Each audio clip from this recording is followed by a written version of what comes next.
praise team makes me proud and proud every day. Amen. So listen. Amen. On next Sunday, they're going to sing my song. I've been trying to remember the song for the longest. What's the name of the song? They're going to sing it to us. Amen.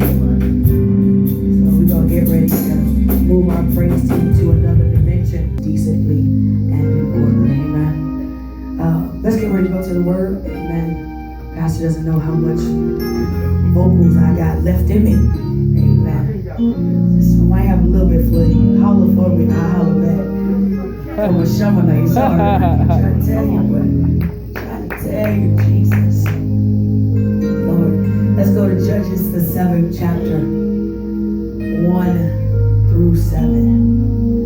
Amen. 1 through 7.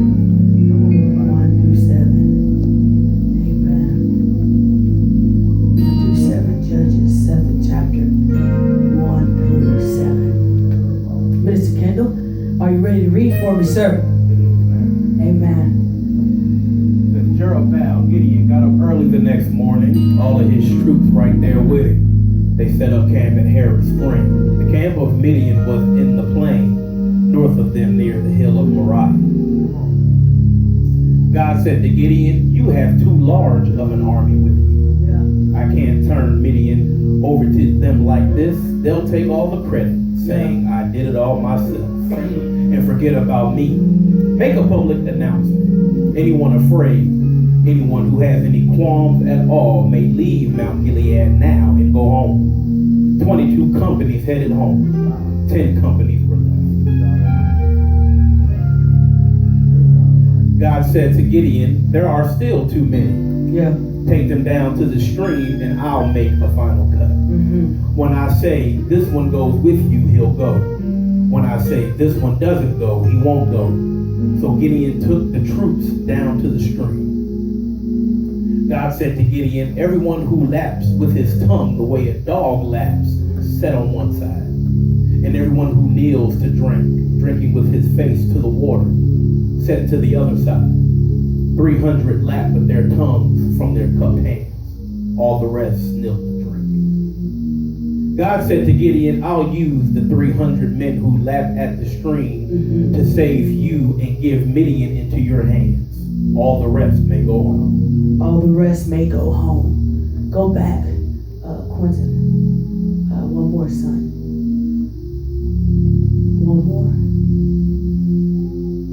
Can you read that, Minister Kendall, for me? God said to Gideon, "You have too large an army with you." Okay, stop right there. He said what? You have too large an army with you. Look at somebody and say, "You got too large of an army with you." You got too large of an army. Oh, that was the wrong neighbor. Look at somebody else and say, "You got too large of an army with you." You got too large of an army with you. Too large of an army with you. If I had to choose a title for today, Minister Kendall, I'd have to choose this title. If you could look at your neighbor and say these words. Say, "Please don't get offended." Please don't get offended. Look at him real good and say it one more time. "Please don't get offended." Please don't get offended. But you too heavy. You too heavy. Lose some weight. Lose some weight. Look at one more person and say, "Please don't get offended." Please don't get offended. You too heavy. You too heavy. You need to lose some weight. Oh, that wasn't right. Somebody look at one more person and say, "Please don't get offended." Please don't get offended. You too heavy. You need to lose some weight. You may be seated in the presence of the Holy Spirit. No, you please don't get offended. You too heavy, but you need to lose some weight. Minister Kendall, please don't get offended. As many times as we get hot wings after church, we too heavy. We need to lose some weight. My brothers and my